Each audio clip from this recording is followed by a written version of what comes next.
A very special Wednesday show, Thanksgiving Eve, and we don't have one game to preview today. We have 3 games to preview today. Hopefully all 3 games will be played on Thursday. Baltimore, Pittsburgh looking a little bit dicey. Welcome to the show. And what a big week we've got. What a delicious week we've got. I bought a turkey. I'm going to put it in the oven. Heath, I'm making my first turkey this year. Congratulations, Adam. I also bought a turkey. I'm going to put mine in my smoker. It's going to be tricky because we've got a podcast tomorrow morning at 8. I've got an HQ hit at 9:40, and then we've got our pregame show on CBS Sports HQ from 11 to 12:30. And generally, I like to have eyes on the meat every hour and a half or so. So it's going to be a little bit tricky through the morning, but yeah, I'll put mine on right after our podcast probably. Well, you know, those Thursday podcasts, they're very brief, so shouldn't be a problem for you to go check on Heath's Meat. This episode sponsored by Express. Express is all new and all about you with a fresh assortment of casual, versatile, and super comfortable styles. Find out more about Express and their exclusive offer later in the show. Dave, what time do you have Thanksgiving? Are you one of the afternoon guys or the evening? Like, what time is Thanksgiving for you? Yeah, somewhere between 5:30 and 6. So a little bit earlier than my typical dinner, but still long, and a delicious feast is being prepared. I prefer the home style Thanksgiving, and my wife always makes, big turkey, all the trimmings. It's delicious. So already looking forward to it. Later in the show, I'm going to tell you how Ben Schrager tweeted out an excellent graphic that was a lot of fun and then manipulated it and completely cheated to create a super Thanksgiving meal. And we don't appreciate that. Who's one player that could have a big finish? We're going to talk about players who could have big finishes this at the end of the season. It's probably a little bit late. I did a Twitch poll last night. Has your trade deadline passed? And it was pretty close to 50-50. But this is likely the last week where you're making trades. But we'll talk about big finishers. Heath, Dave, anybody come to mind? Big finishers? The first one that comes to my mind is Derrick Henry, who's had big finishes already. But I in preparation for this question, I started looking at team schedules weeks 14 through 16. Oh, man. The Titans are taking on Jacksonville, then Detroit, and then Green Bay. Weeks 14, 15, 16. Well, and that's why, we have a dynasty league that we're in, and Dave's having a very good year. He did a 1 or 2 year rebuild and has turned into a super contender. And I've got a team where I've been trying for most of this season to sell. But I'm right on the border of the playoffs, and I have Derrick Henry, and I have Patrick Mahomes. And if you look at the Chiefs' schedule in the fantasy playoffs, and the Chiefs are awesome, but it's legitimately possible in a lot of leagues that if you have Patrick Mahomes and Derrick Henry weeks 14 through 16, it doesn't really matter who else is on your team. Yeah, that's scary. And I have no Henry, so I'm hoping, I don't run into him. I'm hoping I don't run into Heath in the playoffs in that league. I don't even know if my offer for Henry was any good. It was the second best offer I received, but I didn't feel, and I feel like he's only been better since that whole time. Yeah, I thought it was a little silly that you were selling on Derrick Henry in the first place, because you didn't even have a losing record. I don't even think you were 500. If I remember, you were like 3-2. But I'm not my team's not near as good. Like, my number one wide receiver coming into the year was Marquis Brown. Oops. I've been there, man. Yeah, I don't think he's going to have a big finish, but he also has a very good schedule. Lamar Jackson set up for a good finish. Anyone else that you want to throw out? Heath, Mahomes, is that your guy? Well, not just Mahomes, but the Chiefs offense. Like Clyde, do you think Clyde's gonna have a big finish? I think Clyde will have a big finish. I think there's a very good chance David Montgomery has a big finish. Oh, really? Yeah. The schedule is great. Schedule is great for him. It's great for Jonathan Taylor. How many weeks have we been talking about them? It's been like a month. At least with Taylor, we saw some evidence last Sunday. Well, Montgomery hasn't played for 2 weeks. You got to let him get healthy. And I can't tell the difference. Jonathan Taylor was only started in 40% of leagues last week. What a bummer. He had 114 total yards. Didn't score, but still had a really good game, and he had 4 catches. And he finishes with Tennessee this week, then Houston, Las Vegas, and Houston. And week 16 is Pittsburgh, which stinks. But weeks 13, 14, and 15 could be really good for Jonathan Taylor if they let it be good for Jonathan Taylor, if they give him some work. I guess I should point out so badly. 22 carries for 90 yards against one of the worst run defenses in football isn't really that great. Better than 4 yards per carry. Are you YPC for life or not? It's just I mean, I actually, will take that from Jonathan Taylor at this point with a smile on my face. He looks healthy. I mean, nice. he'd been playing so poorly and not getting the work. Now he finally gets the work. He also had a bunch of catches, and you're complaining. No, I'm not complaining. I'm just saying it wasn't. He didn't blow the doors off. No, but they obviously want him to get going. They're dying for it. Can I give you my YPC stat of the day? Are you ready for it? YPC stat of the day. Miles Sanders, I mentioned he's had a pretty tough schedule. He's only had one cupcake game, and that was against the Bengals way back in week 3, I believe. Everybody had him in all their DFS lineups. Yeah, and he was kind of disappointing. But he's faced 7 teams. 5 of them are top 10 against running backs. 3 of them are top 5. And collectively, this took a little while. I had all the carries against all the yards. Collectively, they allow the 7 opponents that Miles Sanders has faced allow 4.23 yards per carry to running backs. He is averaging 5.74 yards per carry. You know what's? I just noticed something. It's Miles Sanders related. I noticed it yesterday when I was trying to put together my stats for the running back preview article. Miles Sanders is averaging 3.9 yards per carry before contact. Wow. And that's great. Number 1 amongst running backs. And we think of the Eagles, the Eagles offensive line is a nightmare, right? Been the excuse for Carson Wentz. And I've seen the last 2 games. They've faced the Giants and the Browns, and they have pushed them around. It's been much, much better.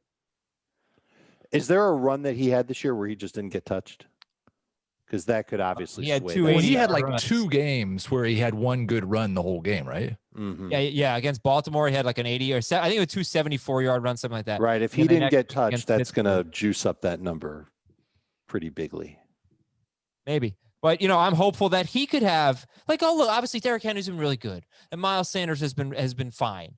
But you're hoping that they put your team on their back and they carry you literally to a championship, and the schedule gets a lot better for Miles Sanders. It's just been brutal. He does have New Orleans at one point. They're number 1, but Green Bay next week, Arizona, Dallas. Dallas is week 16. So that I'm fingers crossed on Miles Sanders. I just hope the offense isn't so bad that it holds him back. You want one more? Yeah.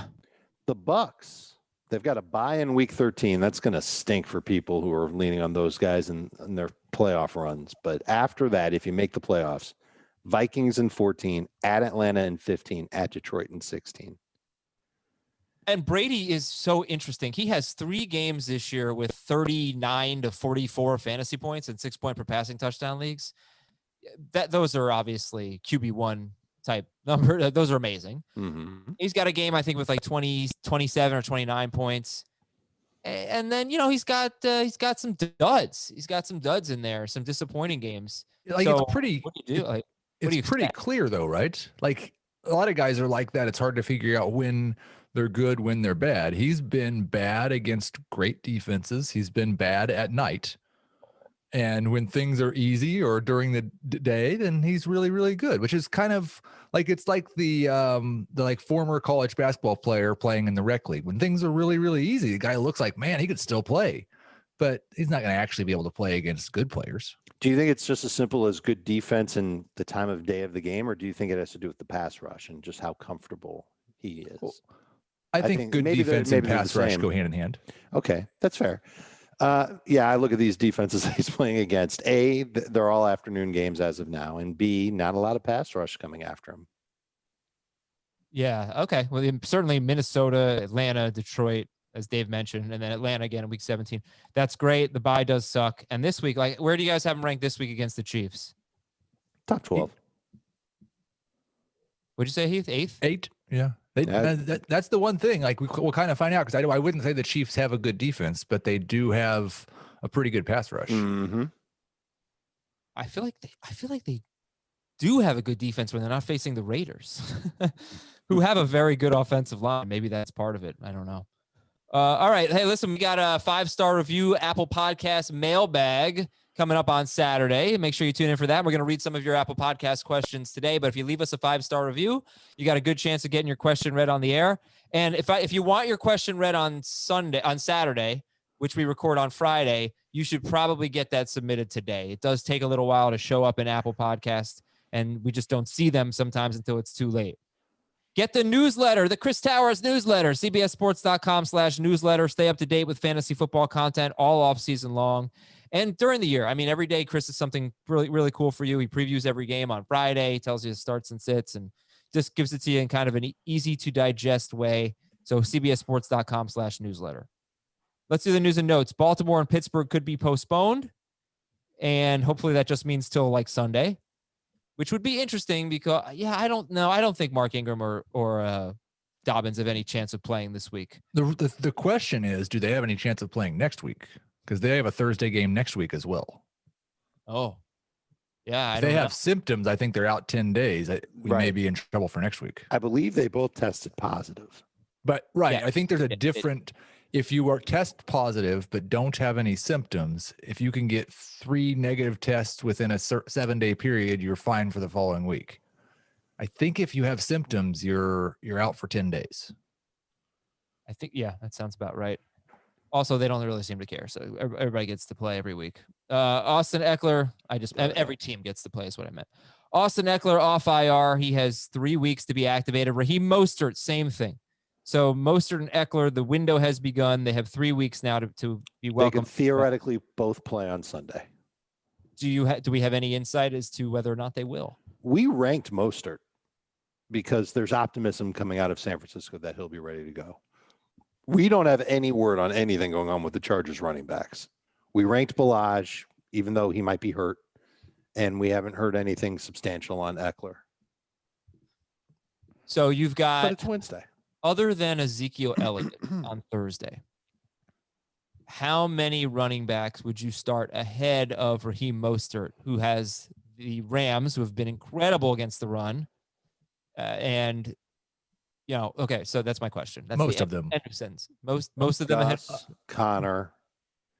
Gus and Connor for sure. Gibson. I think I'm probably going to consider Gibson ahead of Mostert. Yes.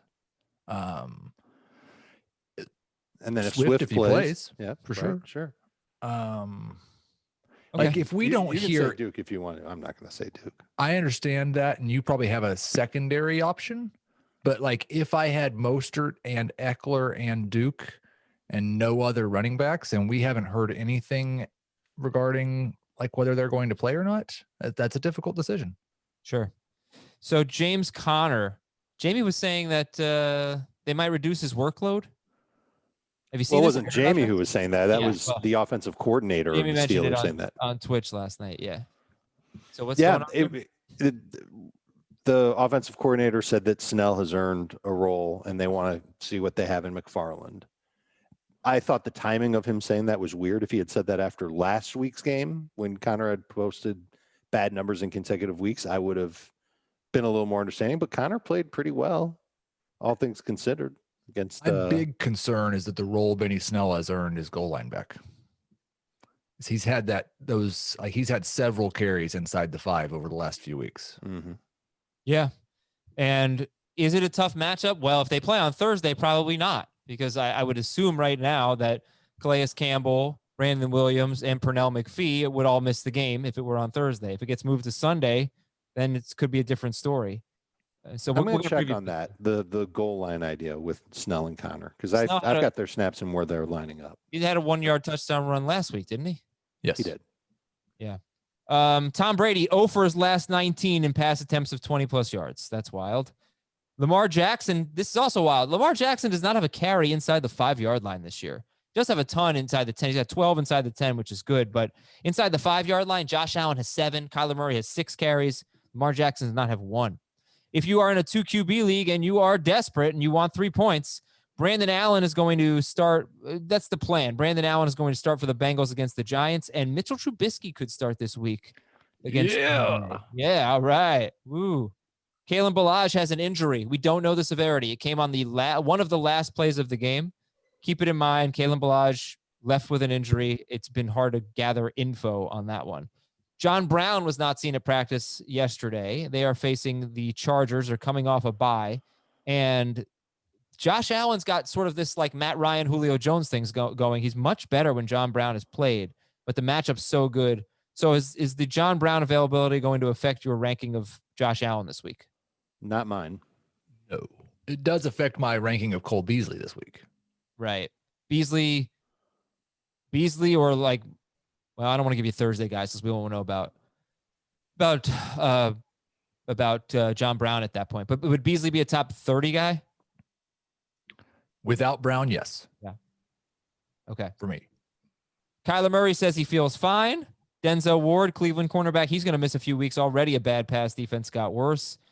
Kenny Golladay did not practice. DeAndre Swift is making progress. Please clear that concussion protocol. We want to see it on national TV crushing the Texans. Teddy Bridgewater and Christian McCaffrey, apparently, according to NFL Network, both are expected to practice this week, but we don't expect McCaffrey, do we? Not as of now. No. Okay. Bridgewater, we could be a little more optimistic. LaMichael Pirine is on IR, and somebody check my vital signs because I added Frank Gore in 4 leagues yesterday. Oh my gosh. Yeah, it's come to that. Desperate times call for desperate when measures. my team's eliminated, I usually stop picking people up. I don't know. I'm not eliminated in any league. I don't think. Good for you. That's awesome. I don't. Well, no, like Scott Fishbowl, any of the CBS leagues. I don't think I'm eliminated in. Tyler Sambrailo is on IR, Tennessee's left tackle. So that's their backup left tackle. Their line's getting pretty beat up. And Juju Smith-Schuster was limited. We expect him to play, right? Thursday? Yeah, as of now. All right. So against Cincinnati, James Conner had 13 red zone snaps, 4 inside the 10. Against Jacksonville, he had 0. Snell had only 1. Yeah, they didn't have many. 1 in Jacksonville was the goal line carry, and then no red zone carries, period, against Cincinnati. So the last thing I need to do is check to see how many red zone snaps the Steelers actually had against Jacksonville. Okay. Stay tuned. Look, that information's coming up. Well, okay, but we're going to have to decide if we want to start him this week, and it's, he hasn't really been playing that great, and he has, for what it's worth, 1 rushing touchdown in his last 4 games. That game's coming up later. This segment is called Bad Finish, Fine Finish, or Big Finish. We talked about a lot of the guys already. Miles Sanders, Derrick Henry, Tom Brady, Clyde Edwards-Helaire. How about Russell Wilson? Bad finish, fine finish, or big finish? He does not have a great schedule on paper, but that's because the Giants, Eagles, and football team are all top 10 against quarterbacks. But they're probably not really that good. It's just schedule. Russell Wilson, bad finish, fine finish, or big finish? What do you think? I'll vote fine. His finish will be fine. You'll be satisfied with his finish. I don't think he will blow the doors off of it. I think Seattle is realizing that running the football is part of their equation to winning. It doesn't really have to do with the matchups that he has, but they want to try and get that ground game going. They're going to feel great about it with Chris Carson back. They'll use Carson a lot and hide a little. And I think they're going to try and ride that run game. I think they'll probably look for balance overall. They're not just going to say, all right, Russ, you're only going to throw it 8 times a game. They're going to make it balanced. But those gaudy numbers that Wilson had earlier this year, I kind of have a hard time believing that they're going to be back. Heath, agree, disagree? I think you'll have a good finish. I don't know that it'll be a great finish. Like, the matchups are pretty uneven. You would anticipate, like, we're going to rank him as a top 5 quarterback, I would assume, in all of those games. I think he'll probably finish as a top 5 quarterback in those 3 weeks. But I don't know that he's going to be like the best fantasy quarterback. Okay, how about Aaron Rodgers? Any reason to think he won't have a big finish? Well, we did have that discussion earlier, and I don't remember what it was exactly, but I believe it's last 3 years. He's not been particularly good at Lambeau in December. He's got 3 Lambeau December games. Maybe one's late November, but weeks 15 and 16 are Carolina and Tennessee at home. The thing is, those teams are so bad defensively, and his road game in the fantasy playoffs is against the Lions. So I'm going to go ahead and say good finish. Big finish. Big finish, or like good or great? Because he's been obviously. I don't know what you're. All right, 27. All right. Maybe I'm not framing it right. is Aaron Rodgers going to be as good rest of season as he has been this so far? I think he should. Yeah. All right. So this is too hot, too cold, or just right? I guess so. Look, because Russell Wilson, he's been so good, but we could see sort of reasons why he wouldn't be quite as good. And it was, what Dave talked about, running the ball a little bit more. Maybe defense gets a little better. But Rodgers, I don't know. I mean, I feel like why wouldn't he just continue to be amazing? I mean, he's been number 4 quarterback. I think he'll be probably a top 5 quarterback, maybe 6. All right, how about this one? Desean Watson. Remember we talked a few weeks ago about his schedule getting really tough, but he's playing so damn well. And he does have the Colts twice and the Bears once beginning next week. So Desean Watson, bad finish, fine finish, big finish. What do you think? I'll say fine for him too. Not necessarily believing that he's going to fall apart against the Colts and the Bears. He'll do just enough, but I have a feeling that the end of the season for Houston is going to be, all right, Desean, just do your thing. Don't worry about anything else. Play your game and, put up some numbers. Try and make the fans happy in Houston. I think he'll be the worst of these 3 quarterbacks, but he has been the worst of these 3 so far. So I think there's a chance for him to be a shade better than Russ. Okay, I'm putting them in the same category. First 3 weeks were Kansas City, Baltimore, Pittsburgh. He didn't do great. Since then, he's just been unstoppable, except for the bad weather game in Cleveland. It's 27 or more fantasy points in 5 of his last 6 games. You don't have to worry about that. He's only got 1 more outdoor game this season. Right. So I'm just wondering, I mean, is this going to keep up? They're throwing the ball a lot, which is unusual for them. They can't run the ball that well. I don't know. Okay. All right. So he's going to be great. There's a chance David Johnson comes back and he starts taking some numbers away. Maybe.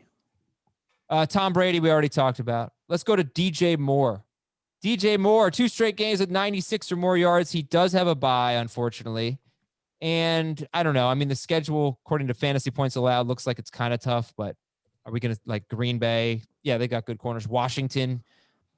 Who's going to sit him against Washington? What do you think? Big finish? Who's going to sit him, period, because he's proving over the past few weeks that he's the number 1 guy in that offense for Carolina. And that they like using him in all areas of the field. It's what you like to see. And tough matchups ahead. He'll be a good number 2 receiver. He'll finish as a good number 2 receiver. Maybe that means it's a fine finish. Yeah, he'll probably have 2 games where he's top 12 and 2 games where he's outside the top 40. Oh, I don't know about that, but I was going to say top 24 maybe. I wonder how McCaffrey affects them.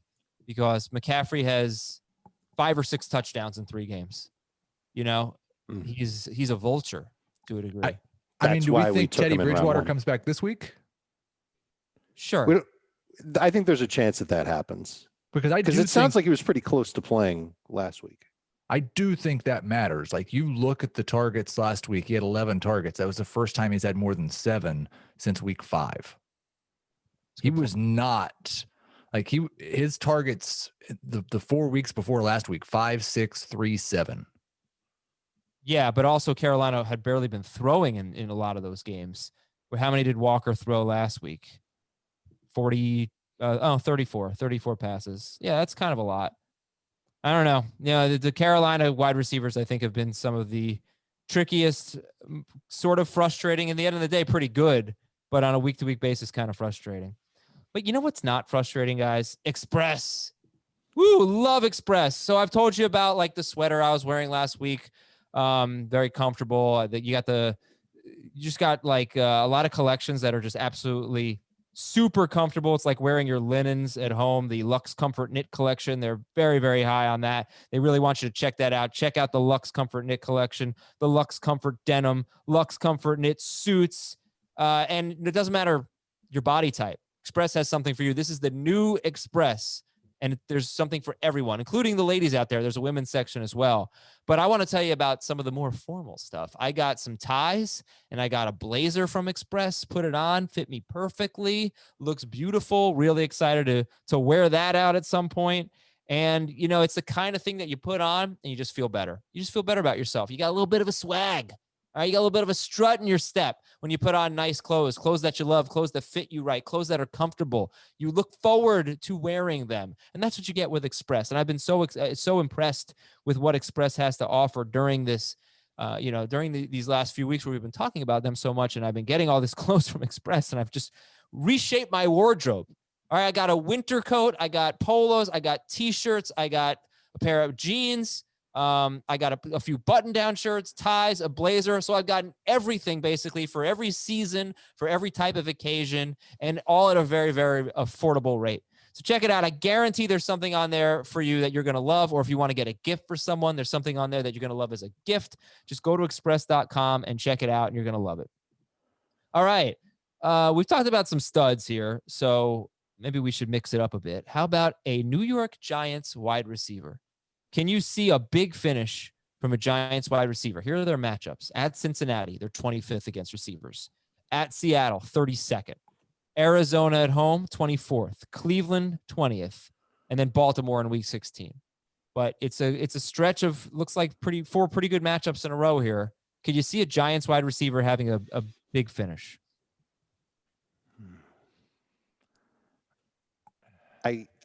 I don't think I can see a Giants wide receiver having a big finish, but you might be able to talk me into a Giants tight end having a pretty big finish. Okay. Yeah, this is another one where it's just so uncertain, like in a given week, where Daniel Jones is going with the football. Shepard's been pretty consistent. Right. Like if we had to define roles for these guys, it would be Shepard is like the chain mover, the possession guy, the easy target in short range. Yeah. They use Ingram. They have used Ingram in that role too, but they've also started to let him roll downfield a little bit more. Slayton's more the big play guy. But Golden Tate is the guy that gets like 2 targets and somehow scores a touchdown. But I think like comparing Slayton and Ingram's targets is really kind of like helpful. Okay. Last week it was 7-3 in favor of Slayton. The week before it was 10-1 in favor of Ingram. The week before that it was 10-9. They both were involved. Then it was 9-4 Ingram. Then it was 11-2 Slayton. Then there was a week where they both had 4 or 3. Mm-hmm. Like that's not. Either of them could have a big week at any time, but there's absolutely no floor with anybody in that offense. I don't feel like even the last time we saw Sterling Shepard, he was miserable. 6 for 47. Well, in PPR, he's 6 catches every week. So, I think, and the matchups are really good now. So he's not really doing a lot with the catches, but I think he's kind of like a PPR specialist. Sterling Shepard, that would be. Like a poor man's Corey Davis. Yeah, I was going to say poor man's CeeDee Lamb, but I guess either one works. Daniel Jones has 8 touchdowns in 10 games. That's my big issue. He's just the yardage rushing it. The receiving yardage. It's hard to figure. Like he's got 2 games with more than 250 yards passing. Right. And I don't think this week against Brandon Allen, is Joe Judge going to call 25 pass plays? No, he may not have to. They're not, it's still the Giants. They're not very good. I don't know if they're going to go and blow out the Bengals. But their biggest risk of losing is Daniel Jones turnovers. Yeah, that would be true. All right, moving on. Michael Pittman. Michael Pittman's got a really good schedule coming up. Tennessee, Houston, Las Vegas, and Houston in his next 4 games. Fine finish. Or bad finish, fine finish, or big finish? I hesitate to say big just because the nature of the beast with rookie receivers is that they do tend to trail off at the end of the year. But despite getting only 3 targets last week, I think he's still their best receiver. And I think the usage is going to be better than 3 targets per week. So I'm going to say good. I'm going to say he's fine. I hope so. I think it's pretty clear that he is their most talented wide receiver now.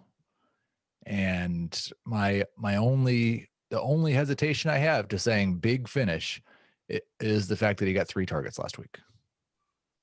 Yeah, he did play the most snaps, but the 3 targets were a little disappointing. Okay, so let's turn our attention to the most important issue this week, and that would be Thanksgiving. So Ben Schrager puts together this really awesome chart. It says, build your Thanksgiving fantasy lineup with $20. And he has 5 categories. And within the 5 categories, he has 5 options, a $1 option, $2, $3, $4, and $5 option. You obviously cannot pick 5 $5 options because you only have $20. What? Ooh, yeah. Okay. Yeah. Yeah. Right. So then you got But your you main could pick 4 $5 options. And what, just not have one of the sides or a dessert or something?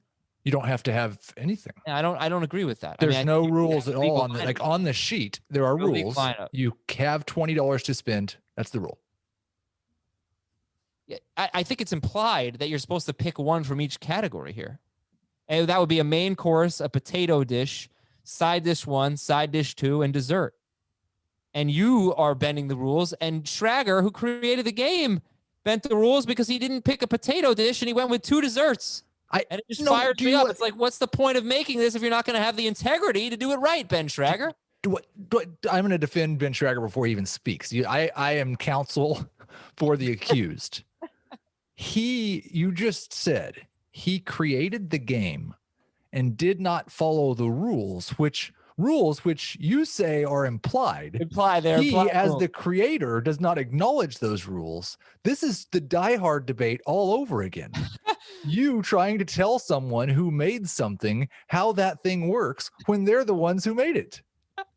The difference between this and a fantasy lineup is there are extras in the bottom. You could spend $3 on gravy, $2 on biscuits, $1 on Hawaiian rolls, $1 on cornbred. Yeah, okay. Put an extra into a fantasy DFS lineup.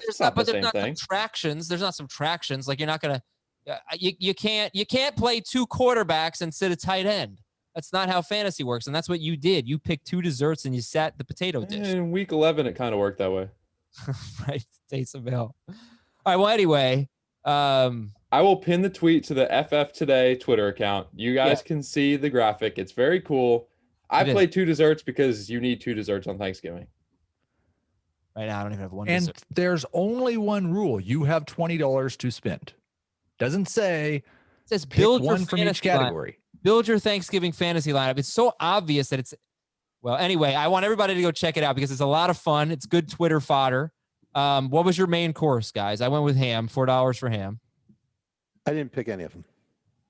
Oh, you cheated too? Oh, yeah. You don't have a main course? You just have side dishes and dessert? I've got sweet potatoes au gratin, stuffing, green bean casserole, mac and cheese, and probably going to go with, I'm going to go with apple pie and have $1 left over. Hawaiian rolls. I bought those. Hawaiian rolls. I do have Hawaiian rolls. They are delicious. They're so good. That sounds like the greatest Thanksgiving ever. I went with whole turkey, mashed potatoes and gravy, collard greens, and pumpkin pie. No mac and cheese. No, yeah. Oh, and what did you? Oh, Ben has Brussels sprouts. Ugh. Yes, my grandma makes them fantastically. I have white turkey because we don't do turkey very well, so white's plain enough. Stuffing, Brussels sprouts, sweet potato pie, and pecan pie, and gravy for $3. Very economical. All right, everybody. Enjoy your Thanksgiving. Check that out on Twitter. It's a lot of fun. So is the podcast league. I haven't actually, Dave told me to check the podcast league standings, and I forgot to look at the updated ones, but I know they're crazy. So let's go ahead and take a look. We got 2 weeks left in the regular season. I got another win. The podcast league, there's one team that's 7-4. Keith is 3-8. There's a 4-7 team, and there are 11 teams who are 6-5 or 5-6. Holy cow, we've never had something 8 6-5 teams. 8 teams are 6-5. Are you one of them? I am. The Chark Foundation is rolling. Yeah, I am 5-6, unfortunately, which puts me in last place in my division at 5-6, but not eliminated. Not eliminated. All right, everybody, let's get into the Thursday games. First thing we're going to do. Now might be a good time to remind everybody that this is a good opportunity to remind your league of the tiebreakers for the playoffs. Oh, right. What are the tiebreakers in the podcast league, Adam? They are total points. Okay, that's fair enough. Then you don't have to get into head-to-head and three-way ties or anything like that. Most points scored is a good tiebreaker. And if for some reason most points there's a tie, what's the next tiebreaker? I don't know. Whatever it's set up as in the league. There's something there. I don't know. What a great commissioner you are, Adam. I don't Thank remember. you for the I'll hard tell you work that you this. put in.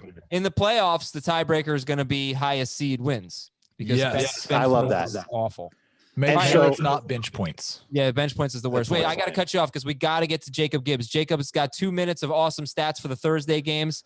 Let's hear them right now. What's up, FFT? This is Sportsline Fantasy Analyst Jacob Gibbs, and I'm back with 3 stats for you heading into Thursday's Thanksgiving slate. Stat number 1. The Detroit Lions are near the top of the league in man coverage and press coverage use, which puts a lot of pressure on a team's cornerbacks to play at a high level.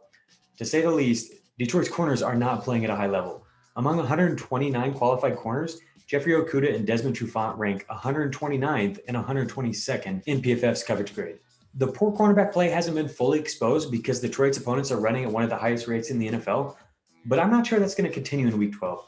The Texans are one of the NFL's most pass-heavy teams, and they all but abandoned the run in Week 11. Desean Watson ended up dropping back on 77% of offensive plays, even though the Texans led for most of that game. We should see a pass-heavy attack again this week, and given Detroit's man-heavy scheme and the struggles of their cornerbacks, Watson, Will Fuller, and Brandon Cooks all should be expected to put up huge numbers. Stat number 2. In 2 career starts against the Steelers, Lamar Jackson has completed just 57% of his passes, thrown 5 interceptions, and been sacked 9 times. A Thanksgiving matchup against Pittsburgh is a definite downgrade for this passing attack. However, with Baltimore tight end Nick Boyle done for the year, Mark Andrews appears poised for a huge finish to the fantasy season. In the first game without Boyle, Andrews played 86% of the snaps and ran a route on 33 of 34 dropbacks. Both were significantly above his previous career highs. Andrews also saw 25% of the team's targets and a massive 43% of the air yards. Andrews is right up there with George Kittle and Travis Kelce as the league's most efficient per route producers over the past 3 seasons, so a sizable increase in routes run should not be ignored. And stat number 3. Over the past month, Chase Claypool ranks 3rd in the NFL in targets and 2nd in air yards. Big Ben has fed 38% of his red zone targets and 50% of his end zone targets to Claypool during that time. The role has been consistent too. His air yard share during that time has been between 38 and 40% in every single game. For reference, the league leader is at 42% on the season. The matchup against the Ravens is not ideal, but Claypool was targeted 9 times and caught a touchdown against them in Week 8. Also, the majority of Claypool's routes will come against Marcus Peters, who's allowed almost as many receiving yards in coverage as Jimmy Smith and Marlon Humphrey combined. All right, that's all for Week 12. Enjoy the Thanksgiving games. If you like the stats, you can find me on Twitter at jgibbs_23. Thank you, Jacob Gibbs. Great stuff as always. Detroit cornerbacks stink, so fire up that Texans passing game. Lamar Jackson struggling against Pittsburgh in his career, but that stat about Mark Andrews running routes without Nick Boyle is actually really, really interesting and very encouraging, and maybe he could have a huge finish. And then Chase Claypool, he likes the matchup. He likes the air yards. Marcus Peters should be covering Claypool a lot, and that is good for Claypool. That's our first game. It's Baltimore at Pittsburgh. And let's talk about Mark Andrews, because stat of the game number 1, the Steelers, they have faced Andrews. They have faced Ertz, Ingram, Fant, Hooper, Schultz, Jonnu Smith. That's not easy. And they give up the fewest fantasy points to tight ends. He's coming off 2 good games in a row. We just heard that awesome stat about the routes. Any hesitation to start Mark Andrews? No, because I think that we will see him continue to be the best target and most used target of Lamar Jackson. Talked about it before that the Ravens, I think it was their goal this year to have Lamar be a better deep passer, and he and Brown really couldn't connect. He and Duvernay haven't connected enough. And so you look at where he's been successful. Willie Snead had a streak of games recently where he was doing well. It wasn't as a deep ball guy. And Mark Andrews is starting to get targets again, and his playing time has gone up, I believe, with Nick Boyle on the shelf. So I would expect, I expect the Ravens to go there and probably try and keep it simple with their passing game and not try and make Lamar throw downfield often, which is probably what the Steelers are going to, not the Steelers are going to try and just let him do it, but they've got a good plan to contain Lamar Jackson. That's obvious based on what his track record has been against the Steelers. So they're probably going to do the same thing. Okay. So Andrews is top 4 for you guys. I think in non-PPR, you might have Hawkinson ahead of him, but other than that, it's Waller, it's Kelce, Waller, Mark Andrews. And let's talk about the other side of the game, by the way, is that the Steelers allow the fewest fantasy points to DSTs. They've given up just 10 sacks this year, 5 interceptions. 3 of them came in 1 game. So not a good matchup for the Ravens DST. I think Heath has them 5th. Dave and Jamie have the Ravens 12th. Heath, do you think you're going to move the Ravens DST down? I will move it's not a good matchup for either DST, right? The Ravens are 18th in points allowed to DSTs, but it's only been like 2 games where they've been bad. One of them was against the Steelers. I have moved them to 6th and 7th. Okay. So Giants, Seahawks over either of these DSTs? Over the Giants, Ravens, yeah. Okay. All right. I don't know about the Seahawks. Let's better, Heath. They're playing better. Let's talk about Lamar Jackson and Ben Roethlisberger. Granted, they had nowhere to go, but who do you guys like better, Jackson or Roethlisberger? Jackson. Roethlisberger. Are either of them starts? Roethlisberger's on the borderline. Jackson's on the borderline. Borderline. Sorry. I would start Tom Brady and Derek Carr over both. Agreed. Okay. Any other? And Taysom Hill. I would start Taysom Hill out of both. Oh, I would not. Philip Rivers? No. I'm close to putting Rivers out of Jackson. I'm not there. Okay. No quarterback has scored more than 22 points against Pittsburgh in 6-point per passing touchdown leagues. Lamar Jackson scored 18, but he's still on pace for like 950 rushing yards. So there's that floor. All right. Gus Edwards and Justice Hill. So I did go back and look at week 17 of last year. It was against Pittsburgh. It was a blowout win. Mark Ingram didn't play. Gus Edwards had Lamar Jackson didn't play. Lamar Jackson also didn't play. Gus Edwards had 21 carries and Justice Hill had 10. And they were not in garbage time. On the opening drive, Edwards had 4 and Hill had 3. I don't expect them to split evenly or anything, but maybe there's a role for Justice Hill. But yeah, what are your expectations for Gus Edwards this week? They're ranked. You guys have them ranked pretty differently. I mean, Dave, you got him 9 spots higher than Heath. That's like a definite start. Heath has him as like a borderline number 2. So Heath, I have him as a definite start in non-PPR. There have been 2, like that game you referenced is one of 2 times over the past 2 years that a running back has had more than 17 carries for the Ravens, because they do chop things up. I've got Edwards projected for 17 carries at 4.4 yards per carry, so just about 75 yards rushing. We know that he's only had 2 games in his career with more than 1 target. So you don't really expect anything in the passing game. He's right around a 75-yard, and he could certainly be better than that. Like a projection is supposed to be the median, so I'm not projecting his upside. And then it's just whether he gets into the end zone is going to determine whether he's a fine start or a great start. The Ravens have one of the lower projected totals because they're facing the Steelers, just 20.5 implied points for the Ravens. If one of those 3 touchdowns goes to Gus Edwards, you're going to feel really great about starting him. But in PPR, he's going to need I think he's going to need a touchdown to finish as a top 24 back in PPR. I see what you're saying, Heath, and I agree with the touches. I think he can get 17 touches. We've seen the Ravens give 22 touches to their running backs in totality over their past 2 games, or each of their past 2 games, I should say, 22 touches. And there's always potential for more. I like the efficiency of Edwards, though. He's been an efficient running back really since he's come into the league. He's been really good at just picking up 5 yards per carry, something like that. And I can't preclude him from not having a couple of catches, maybe 1 or 2. And I think it's the upside of him scoring on the Steelers that makes him an interesting play in fantasy. And I think that there aren't a lot of running backs that are out there, good matchup or bad matchup, that have a shot at over 17 touches or 17 plus touches. Let's give credit to the number, and a chance to score. So I like him as a number 2 guy.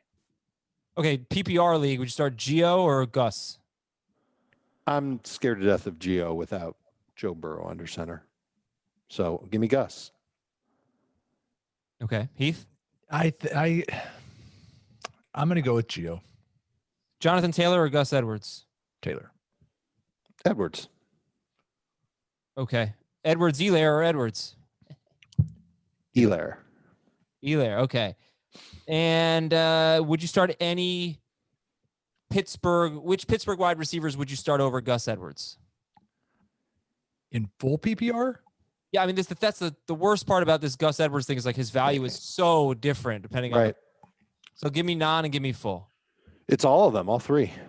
In full? Yeah. Johnson, full, Claypool, for sure. Juju. In non, it's none of them for me.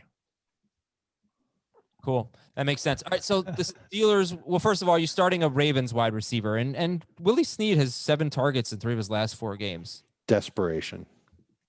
I'm not starting a Ravens wide receiver. Who's a better desperation play, Willie Snead or Justice Hill?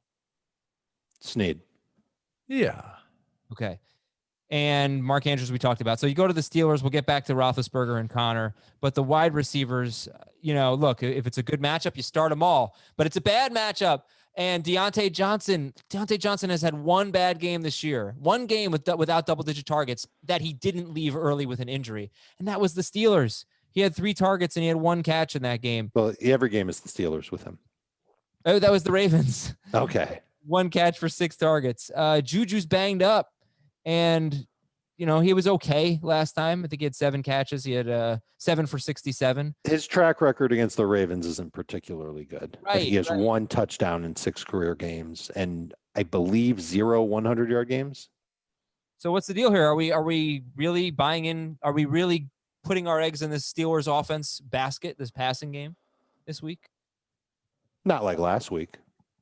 Completely different matchup, and the Ravens cornerbacks are going to press the heck out of those receivers, but the one guy who I think can overcome that pretty easily because he's a giant is Chase Claypool. And then the other guy who I think you just have to buy into the target volume and the way that he's using the offense is Johnson. So Juju's your 3rd favorite? Juju's number 3. I currently have Johnson 1, but I might switch and put Claypool 1. How about you, Heath? It's completely different in non-PPR versus full PPR. In non-PPR, I would go Claypool, Johnson, Juju. In full PPR, I currently have it Juju, Johnson, Claypool. Right. I don't have a Steelers wide receiver in my top 20 wide receivers in any format. Gotcha. Would you start Amari Cooper over a Steelers wide receiver? Yes. All of them? No. I would. I've got Johnson ahead of him. All right, Ben Roethlisberger, what are we calling him? Like a low-end starter this week? Well, Heath actually has him 17th. Dave and Jamie have him 12th. So, yeah, I mean, what did he have? First meeting, he had 19 fantasy points. He's thrown multiple touchdown passes in 9 of 10 games. Is it just hard to see him going off, like having a huge game? Is that the problem here? Yeah, I mean, that is hard to see. He's in that range. Like if I had been Roethlisberger, I probably wouldn't be picking up. So I wouldn't be picking up someone to stream, but I'm probably just starting him. But I would definitely rather start Brady or Carr. If I will move him up to 16 if Kenny Golladay remains out, because I'll move Stafford behind him. Okay. But yeah, I mean, it's not like the difference between 12 and 17 is really not very big at all, but I don't really want to start him. And James Conner, Dave, start or sit? I think you don't have a choice. I think until there's further evidence that suggests that he's going to start losing significant work to Snell and to McFarland, I think you keep rolling with him. He played almost every single red zone snap for the Steelers against the Bengals 2 games ago. And he didn't play the 1 red zone snap the Steelers had against the Jaguars in week number 11. It was Benny Snell at the goal line. I'd have to go back and watch to see what the circumstance was. Did Connor have a big run that led up to it? Was it Snell who was just there? I don't know. Deontay Johnson almost touchdown, I believe. And so then they went to Snell right after that. Snell who was the running back on the field? I don't know. Deontay play. I don't know, but I mean, it wasn't like they were hurrying up. I don't think. I'm not looking that much into it. It was Snell, and it's been Snell at other times too.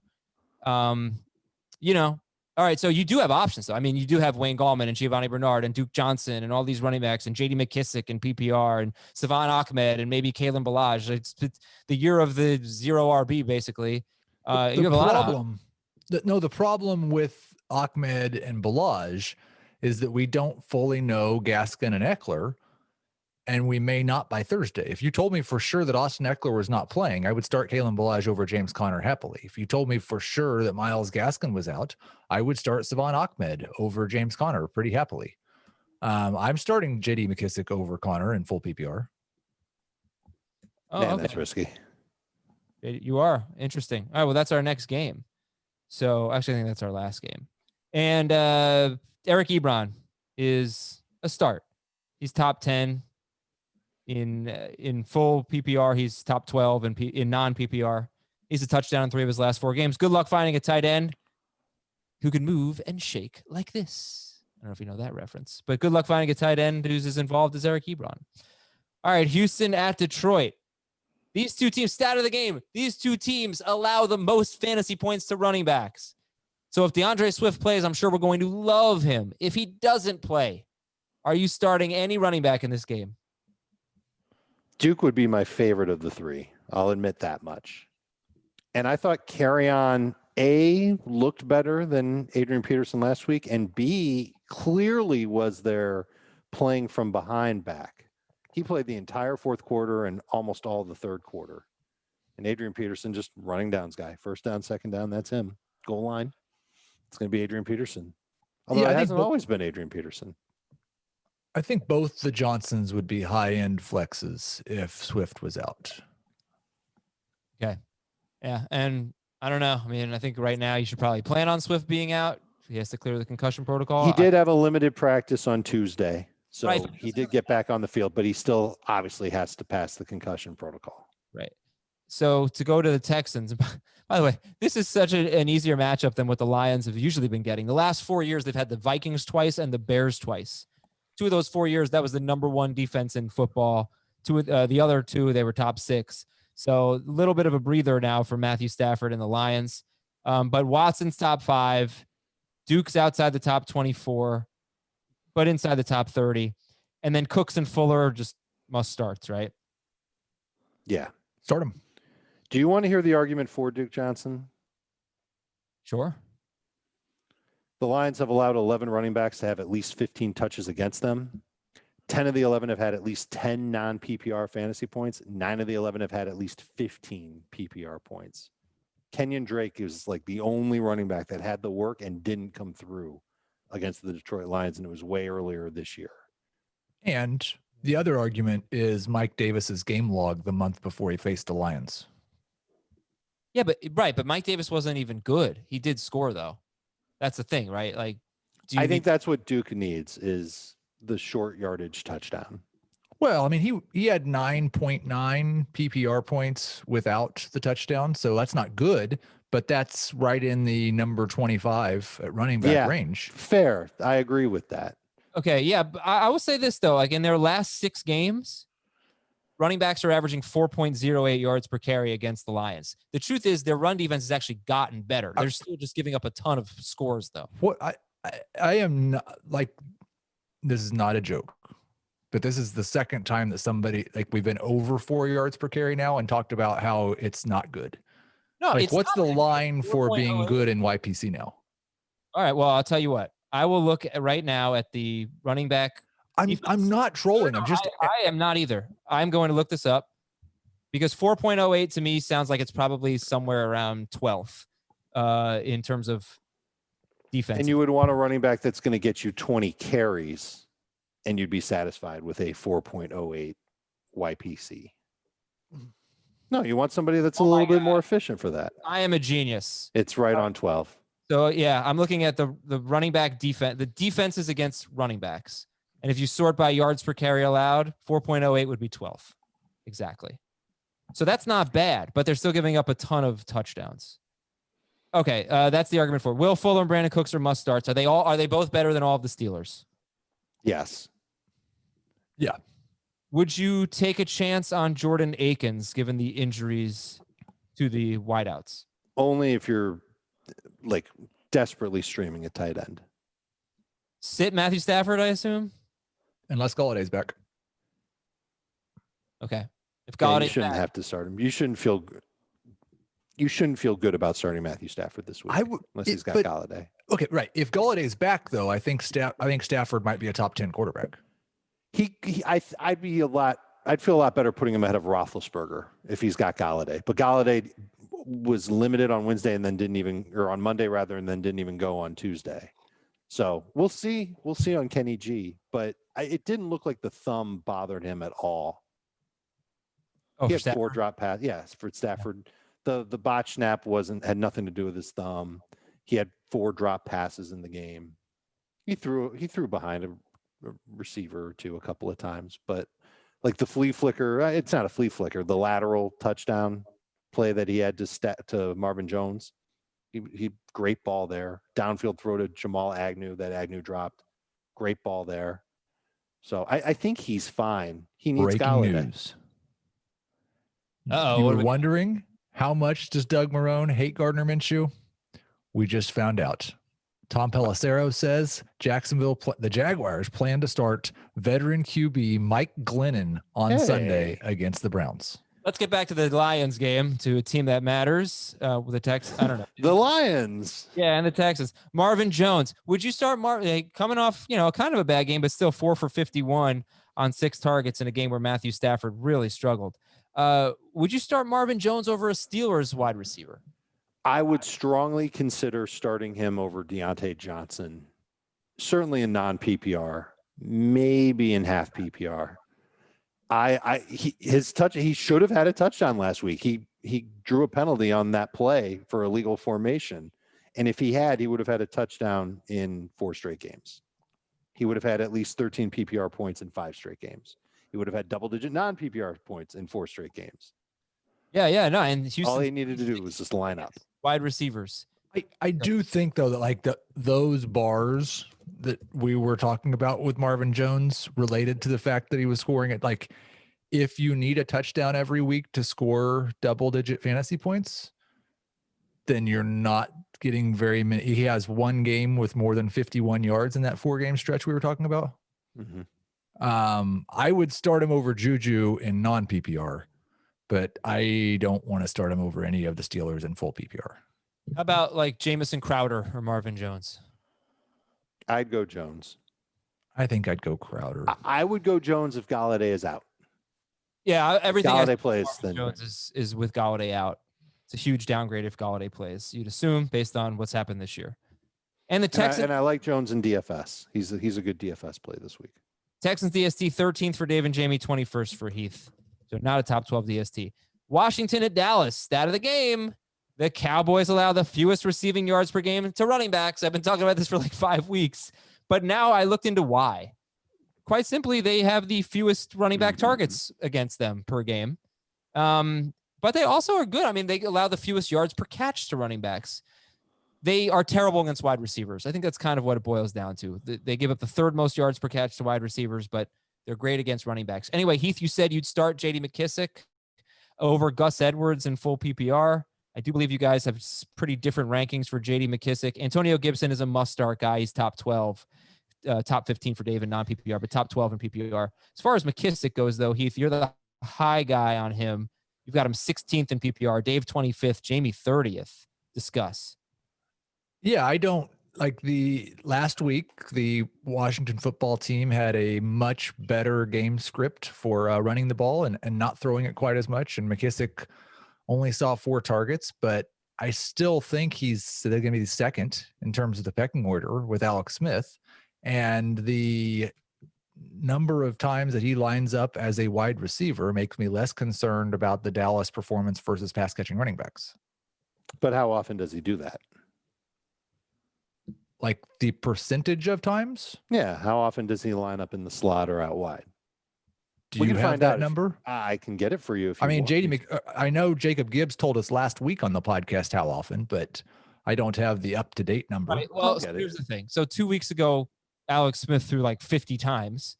And last week, I think he threw like 25 times. Right. So that's going to skew those stats as well.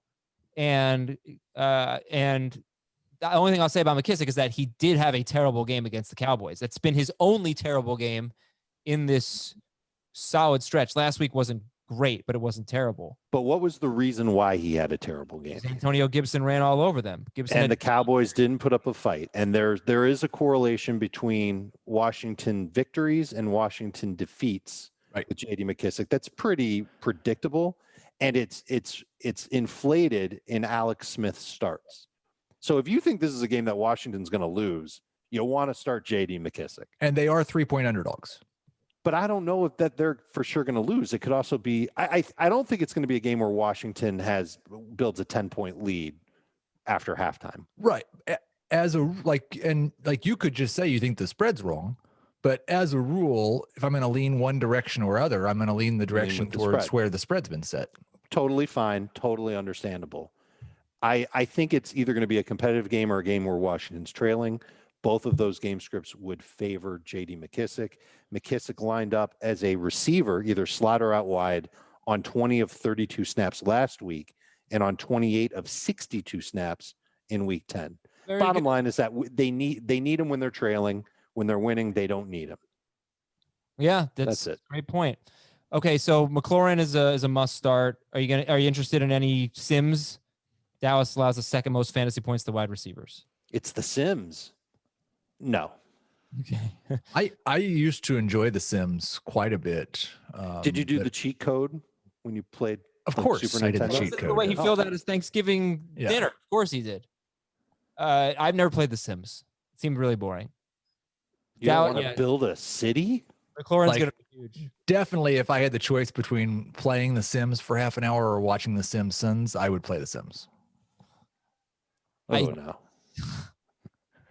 We will disagree. Of all the things that we've disagreed on in the last however many years you've been here, I've never been more irate than I am right now. What an insult. Logan Thomas or Dalton Schultz, you jerk. Adam offended as if he created The Simpsons. Schultz for Schultz. I'm surprised Logan Thomas is not even close to your top 10, top 12s, I guess. Well, it's kind of close, but for Heath, he's 20th. You guys aren't really feeling it with Logan Thomas. Okay. Dalton and Alex Smith are outside the top 20, but if you had to pick one, who would it be, Dalton or Smith? I believe I have Dalton ranked higher. I think I have Dalton ranked higher as well. It's not an area of my rankings I've paid a lot of attention to. Yes, Dalton is currently higher. Zeke is top 6 in both formats, coming off a game with 23 touches. And in 3 Thanksgiving games, he missed one Thanksgiving game, but in 3 of them, he has 120 or more total yards in each game and 3 total touchdowns. So that is beautiful. The line did a much better job last week. And then they get to the wide receivers. So how about this? J.D. McKissic, Amari Cooper, CeeDee Lamb, PPR. How do you rank them? Cooper, Lamb, McKissic. Cooper is the easy part. Cooper, Lamb, McKissic. I take both of them over McKissic. McLaurin over the group. So McLaurin, Cooper, Lamb, McKissic. Heath, how many yards do you have Amari Cooper projected for, and why isn't it 70? No, why isn't it 80? It's not 80 because he's going to score a touchdown. Okay, well, he's had 79, 80, and 81 yards in 3 games with Andy Dalton. So, okay. I've got him projected for 67 yards. All right, should be 80. And that's it. Dalton Schultz is top 12 for Dave and Jamie, and for PPR and PPR for Heath too. I mean, he's getting a lot of targets. 3 straight games with 6 to 8 targets and 4 to 6 catches. That's really pretty good. And he's 40% rostered. So Washington's been a lot better against tight ends, but you do, hopefully get some catches here. And the Washington DST is in play for Jamie and Heath, not so much for Dave. And that's that game. And we'll finish up with your questions. All right, from Apple Podcast here, from Northwood 20. I'm currently in 5th place in my league. Same record as the 4th place team. I beat him in our head-to-head matchup, but he's currently in the playoffs because our tiebreaker is most points. What is the best tiebreaker, head-to-head matchup or most points? Most points for sure. Yeah, most points. Sorry, Northwood 20. From Tyler, dear Jay, Aaron, Teddy, and Matt. Those are quarterbacks. Jay Cutler, Aaron Rodgers, Teddy Bridgewater, and Matt Stafford. So they're NFC North quarterbacks from a year at some point in the past. Okay. How much luck do you guys believe is in fantasy football? I'm 4th in scoring, but 2nd in points against, so I'm 4-7. A lot? Yeah. Sure. A whole lot? Like this year, probably more than ever. There's an obvious skill in picking good football players, but you have zero control over what happens to those players on your team or the players on the other team that you're facing. And this is a perfect example of it. I will say, and this will maybe get me booed off the podcast. I'm in a dynasty best ball league for the first time this year, and best ball does take a little bit of the luck out of it. Yeah. Like if one of your players gets hurt in the middle of a game, that doesn't hurt you. Also, yeah, if you want to make sure, Heath, I know does this as commish, if you want to make sure that at least one of your playoff spots is going to the team that scores the most points, maybe even two, maybe the top 2 point scorers are guaranteed to get in. That helps as well. From Nats FC, should I trade Will Fuller for James Robinson? Sure. Yes. He's kind of better at running back, though, than wide receiver. He has CEH, Gibson, and Carson, and he has Kupp, Michael Thomas, and Ayuk. So I don't know. Fuller for Robinson. Kupp, Michael Thomas, and Ayuk are his top 3 receivers. That's more questionable. But it's an upgrade for the roster. Just in a vacuum. Yeah. Robinson carries more value. Yeah. Cool. I apologize to our emailers. I thought I would be able to get to your questions. I was not able to. Very sorry about that. Thank you, though, so much for sending them. And, of course, we have the mailbag show on Saturday. So enjoy your Thanksgiving. We'll, of course, have our regular turkeys. We'll have our regular programming. We're very thankful for you guys, which I'll tell you all about tomorrow on our real Thanksgiving show. And thanks to Heath, Ben, and Dave. I'm Adam. Talk to you tomorrow. Want more of the Fantasy Football Today podcast and nonstop year-round fantasy advice? It's simple. Hit the subscribe button and hang with us all throughout the year.